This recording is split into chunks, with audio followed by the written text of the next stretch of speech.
Delaney Jane Cards. Welcome back to my channel. Today we'll be making two cards using a mashup of products. And I'm going to be trying a brand new technique. I had this idea to color on Simon Says Stamp Champagne Glitter Cardstock.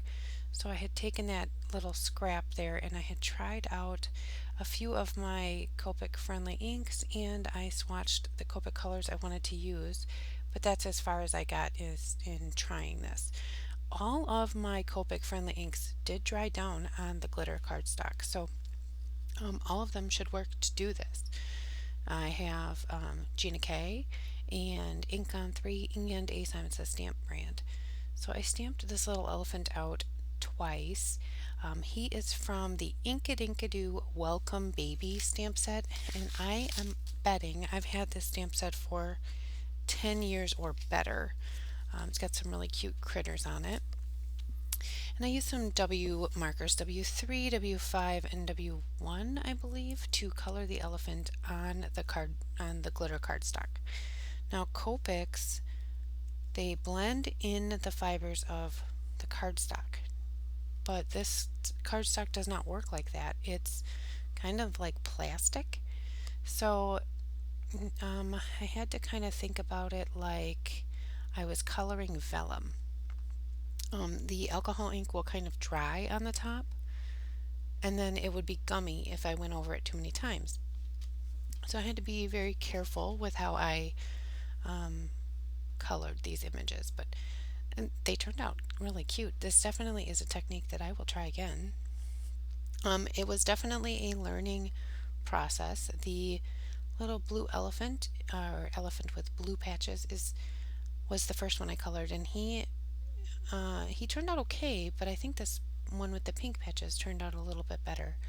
I used a couple of blends for the patches and single color for the little tag on the elephant's neck, and there I was going back with my W's and blending it just a little bit better. So I cut everything off screen, or mostly everything off screen, and I left this little bit of die cutting on the video because I wanted to show something kind of cool. I think it's kind of cool. So I have these little tags. This is not the cool part, but I ran them through my die cut machine. I think they were like a free with 60 from MFT or something. I've never used this die before, and it was kind of cool to get it something out that I've had but haven't used. This is the thing I wanted to talk about. Used to put my folders in sideways. I don't know, I just did. Then somebody once told me that they will emboss better, or it's better for your machine if you put them through the hinge side first, and I agree. My paper does not shift, everything embosses nicely, and it rolls through my machine so much better. So just a tip, not sure if that's something that you do. And then here I cut out my elephants with my little embroidery scissors. I left the little black line, but I didn't leave any border.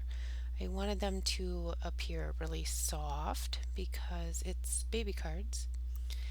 I wanted the outline, and I didn't want to cut the outline off because then I would have needed to go around the edges with a marker, and I didn't want that harsh line. This card kind of felt like it needed to be softer, so I didn't want that like black outline. I did use black ink here for this part of the sentiment. It says welcome baby, and it's just a really fine line sentiment, so the black isn't screaming, oh, it says hello baby. The black doesn't scream like, hey, I'm right here, I'm black, I'm bold. It just is there, and it doesn't really draw the eye too much. So black was fine there. And I was just checking to make sure I had everything I thought I was going to need for my cards, make sure everything coordinated well. I used this little Mama Elephant bow die. I've never used that before either. It came with the basics dies, and it's a really cute little bow. Now here for the second sentiment, I used white embossing powder. I didn't want to stamp it in black. I didn't want it to be super bold, but this is a bolder sentiment the lines of the word are bolder. It's from the new Pink and Main, one of their, oh, let's see if I can see it really quick. Pink and Main Special Day set. I really like their new sentiment sets. They have tons and tons of sentiments in them. They have like a scripty one and then this like print typed, kind of typed one. Anyway, I chose to emboss that in white. I thought it was a little lighter, felt a little lighter than black. So here is that little bow, and I used a paintbrush handle to stretch the fibers of the bow so that my bow would be round. And I glued this together, and I used my little tweezers to hold it while it was drying.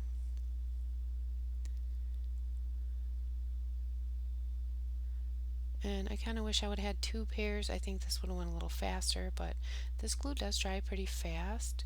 So when I did go to take, the one bow off of the tweezers, it was dry enough so that I could concentrate on the second one.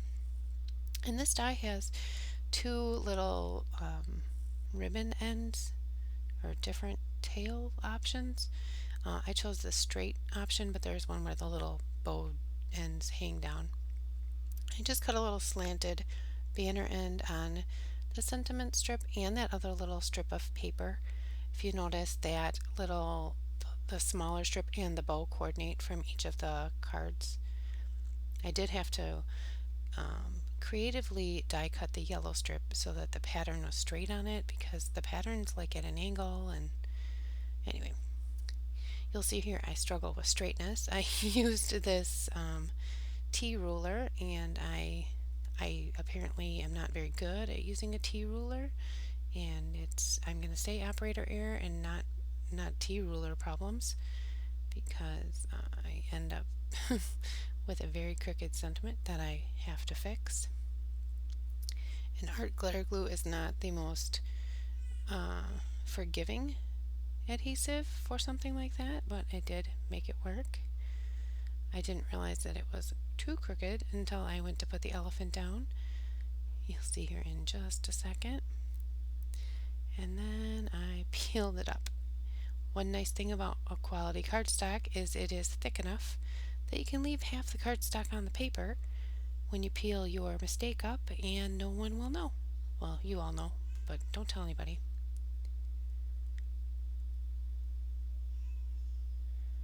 And I adhered the little tag and the bow, and I used my tweezers here again to hold that while I put the other card together. And these pattern papers, I just basically went through each of those Echo Park pads and pulled out the coordinating papers, the moon and cloud one, the polka dot one, and then I think it's the actual background from one of them. And then I used the white on the pink card for the tag and that light aqua blue on the blue card for the tag. So that's it. There were no extra embellishments. Those are the cards. I'd love to know if you have ever colored on glitter cardstock, if it's something that you've seen before. I'm going to try it again because I thought it looks really adorable. It's hard to see in the photos, but it definitely catches the light in a really neat way. So thanks for stopping by. I appreciate any comments, and there will be another video on the screen if you'd like to continue watching. Have a great day.